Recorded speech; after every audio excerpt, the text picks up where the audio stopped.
10 years ago, a bold vision was born, a dream to unite voices, strengthen partnerships, and place early childhood development at the heart of national dialogue in Kenya. My name is Sally Mora. As the programs coordinator of ECD Network for Kenya and a global leader of the World Forum Foundation, I am deeply honored to help tell this story, a story of collective effort, quiet heroism, and unwavering belief in the power of the early years. This is our story, this is our legacy. Welcome. Thank you, Sally, for having me. As you said, my name is Asmamaw Yigeremu. Originally, I'm from Ethiopia. Uh, I'm general medical practitioner working more than 20 years in rural area of Ethiopia, just working with mothers and children. And then after I moved to the UK, I went to school in the United States and again to England. Uh, but I see when Lynn and her friends working on ECD, that was very interesting. And I discussed with Lynn for a successful early child development. Really, it needs one important component, who is just a major stakeholder, the mother. If we don't have healthy mother, both mentally and physically, this ECD will not going to be successful. So for that reason, we start to combine this. We start to include mother in the ECD program in our intervention. For that purpose, not just mother, just as a pregnant or lactating mother, just we focus on a woman from adolescent to just beyond menopause, because as you know, women is the axis of the society. If we have healthy woman, she will be healthy mother, and then we have healthy mother, just it influences the family and the society. So for that reason, just we give special emphasis in ECD program, just a woman health. That's how just we are now. I'm working for the last 5 years with Lynn in Belize, in Guatemala, in Venezuela, in Ethiopia, in Bosnia. Just I think the outcome is good, just as the feedback of the mothers participating in the process. Very many times I've heard you say, ever since I met you, that mother's health is important. Talk to us about what you saw that is happening with real life stories, with real life cases of mothers you've worked with, that made you say that this is enough evidence to showcase that if a mother is not following her journey from 0 to 5 years quite well, even after the pregnancy, what are some of the extreme cases that gave you this evidence to make you not only just focus on the mother, but say, hey, we need to combine this together so that we can have impact? Yeah, it's very important. Going back just in my practice, when I was practicing medicine in my country, mother came with her child for vaccination, for other reasons, but they never come, just most of the time, unless they are seriously sick for a checkup or something like this. But when I moved to the UK, I saw that women there, they have annual checkup and everything, just they have just all care. When I compare that with my country and other low-income countries, those women are also just, they share all the disease burden that just everybody shares. But that's ignored in low-income country. If you see, no one tells you, no, I'm checking my blood sugar, I'm checking my blood pressure, just even, which is now a fashion in the other part of the world, they don't know how to examine their breast to find some lump or something like this. And just interestingly, people in low-income country nowadays, they don't understand what does it mean chronic bleeding from the vagina. We found that just in Bosnia, with the moving mother from Syria, after the session, two women approached me, telling him, look, I have a breast lump for a long time.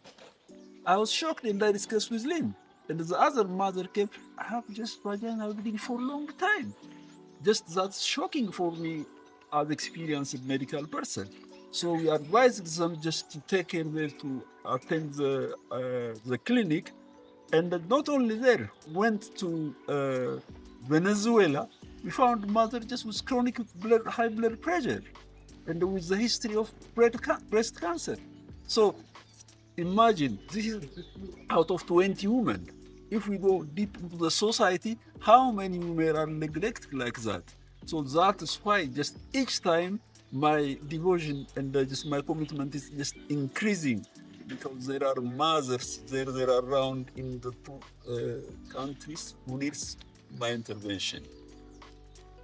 Let's talk a bit about the child's physical health and nutrition, which are some of the core areas that you're an expert in. And from the evidence that you have seen through your work time, talk to us about what do we need to know? Where are we failing? What are some of the key indicators that we're not paying attention to? And these are critical to have great success stories of our children's health and our caregivers' health. And talk to us about that. Let's understand a bit more. Okay, that's important. You know that just mother is, as I repeatedly saying, just she's the major stakeholder in her child health. We know that pediatricians, general practitioners, nurses, just they know about health. But we need the mother to know what are important signs and the symptoms about the issue of her health, her child health. Because one, maybe she can take measure. Second, just she can run to the doctor to save the life of the child. For example, simple example, just there is diarrhea. The child is with diarrhea. There is no road because it was just broken by the flood or something happened. Just she can't go to the health center. What to do? We are revising and just reintroducing the oral rehydration salt making at home. They are very happy to know that. Just what? For example, we will take fever. Fever can appear in children after vaccination, and at the meantime can appear when they have malaria or pneumonia. We want the mother to know these differences, just to run when she sees the change in the breathing pattern of the child, or when the fever is associated with other things, just to prevent malaria. All sorts of things are very important, even helps the doctor and health institutes. Everybody should participate in the health, to make healthy the society, especially children, because children in Africa and the low-income country are dying in millions due to diarrhea, respiratory illnesses, and the malaria. So these are very important things. Some other things, just vaccination. Vaccination really changes the world. I don't like to go to the statistics. Millions of children saved from death by measles in the last 2 decades. Good. Now there is no smallpox. That's fine. We are now on the way of eliminating polio. Now we need to fight again. There are so many vaccines available. Just mothers should be serious. Just the good thing is African mothers are good in vaccination, better than Europeans, really. I appreciate that. So they need to keep up this. We need to discuss that.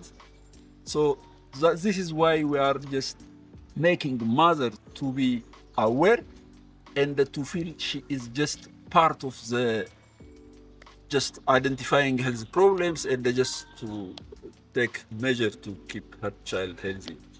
In your program, I listened to you speak, and I know malaria has been evolving, and you shared pictures and trying to educate mothers to tell them that you're aware about the night mosquito, let me use that analogy, but there is more.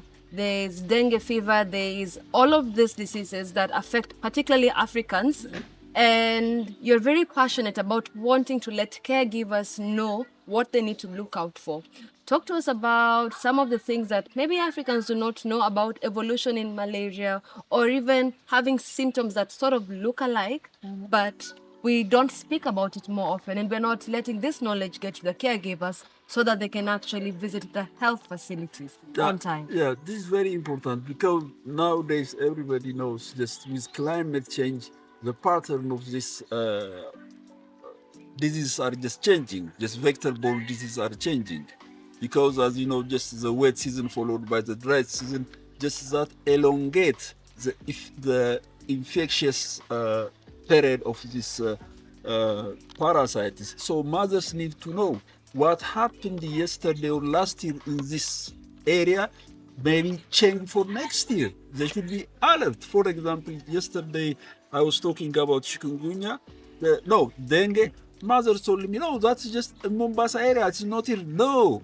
just things are changing. Just mosquitoes are mutating, and also just the wind and the other patterns can bring the mosquitoes here and they can have it. So for that purpose, we are teaching them. One, just I think there is malaria vaccine. I need they to focus on it. And the other thing is just mothers are aware about how to use mosquito nets, and at the meantime about just indoor spray of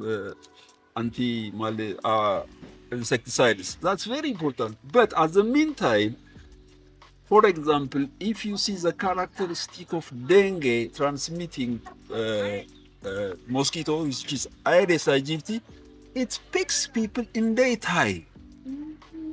So for that reason, we are advising the people to have just long sleeve clothes, trousers, and if possible, to use repellents to avoid to be in where areas just the mosquitoes are breeding, just swamp areas, in bushes, and to avoid really rain collected waters each time in the village. And starting from really, I was emphasizing that the egg we are breaking to make breakfast, we need to crush the shell because that's a sanctuary for that. And if we start with that, people understand all these things are very important. So just I want mothers to understand what is going on. Malaria was killing. Now there is just a little bit the crescendo with malaria. Maybe something will happen tomorrow. So we need just really resilient community to understand and tackle the problems which are coming. And I recognize that your program is among the very few that has climate change as the session so that caregivers can get enough knowledge. So talk to us about the experience. How are mothers taking in climate change as an entire session? What has your experience been as you've introduced this to the various countries that you've worked in? Yeah, we started it in Guatemala. There was a local NGO, indigenous NGO called Mahawil. They are just really brilliant. Just we learn a lot from them. They know how to tackle dengue, malaria. Just all what we are talking about, just this mosquito nets, draining water, cutting the bushes, and everything. And at the meantime, how to keep the water collecting containers clean and free from just mosquito larvae. So all these things just we are learning, and then now we are discussing in our intervention about climate. We are not only just giving a lecture or we are giving some knowledge for no, we are learning from the community because climate change is no one is expert in climate change. All we are suffering. So we are asking the mothers what they are just experiencing. People tell you, no, it is just hotter than before. Everything is dry. The drought is coming. It is just when the rain comes, it devastates everything. So all these things we need to have it just united approach. For that reason, our climate intervention is really just to exchange knowledge. For that reason, we invited the government people and experts from SOS. Is a very good just action plan to for yeah. I think in this area, Lynn is better than me. Just she can tell us something, please. Well, when it comes to talking about the physical and health effects of climate, Asmamaw is actually the expert, but I think this has come about because we have both, in the last 5 years really, been aware that the major threat across the world is the climate and nature crisis. And you have seen that played out dramatically in Kenya. I mean, 3 years ago, we were demonstrating outside Downing Street, and I had a sign saying, 1 in every 48 children is dying of climate-related hunger, and you were going through yet another year of drought. And now, just in the last week, we've had played out for us the effects. We go to your beautiful lakes and I see the dead trees, and Henry from SOS explains that those trees are dying because the lake waters are expanding. And I do some reading, and it's in the last 10 years they've risen 6 meters. Why? Because of increasing rainfall. We are quietly killing the possibility of human life and animal life on this planet, because we are killing the animals. 70% of species are extinct. And I can't leave that out if I'm talking, we can't leave it out if we're talking with mothers and babies. One, they're the direct, immediate threats to them right now. And we do that. But before we can talk to them, we want to hear from them what are the threats. You will hear the first day when they talk to them. The problems they were experiencing. I can't sell my vegetables anymore because people don't come because it's raining all day. I can't grow my vegetables because the ground is too moist all the time. I can't grow my vegetables because it doesn't rain in the summer. They're telling us, the mothers directly, I can't immediately solve those problems.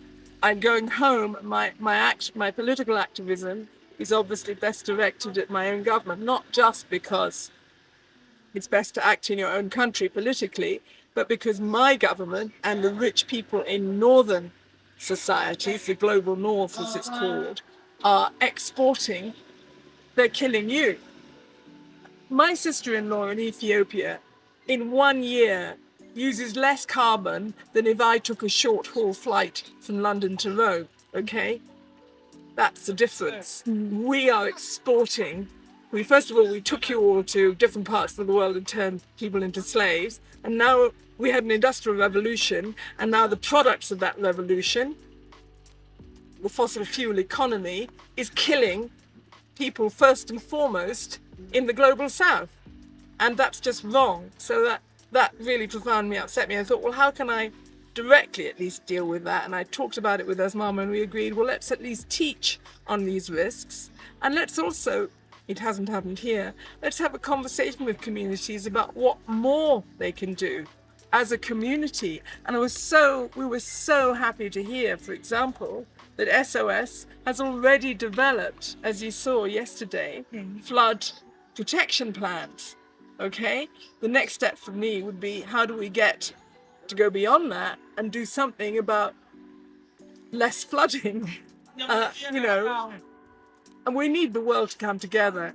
Really, it hasn't, but we need it to do so. And we take whatever opportunities we can. Yeah.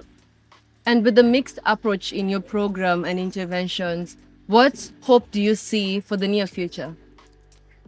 For the near future, I have a lot of, it's lovely to work with it's lovely to work in Kenya because there's been a lot of interest. It was lovely to have people, yourselves, Kenyan government people here, some local people watching the program and giving us very positive feedback. And the most important thing is that the mothers not only said they enjoyed it, but they wanted to continue to meet. They want to take the program to other mothers they know. And that's what happened also in all the places we work.